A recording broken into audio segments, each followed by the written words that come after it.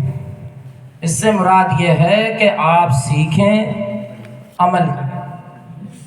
علامہ تطہیر صاحب بارہا فرماتے ہیں کہ اس دور میں بہت اچھا آدمی وہ ہے جو 5 وقت کی نماز پڑھے، حلال کمائے، حرام سے بچے۔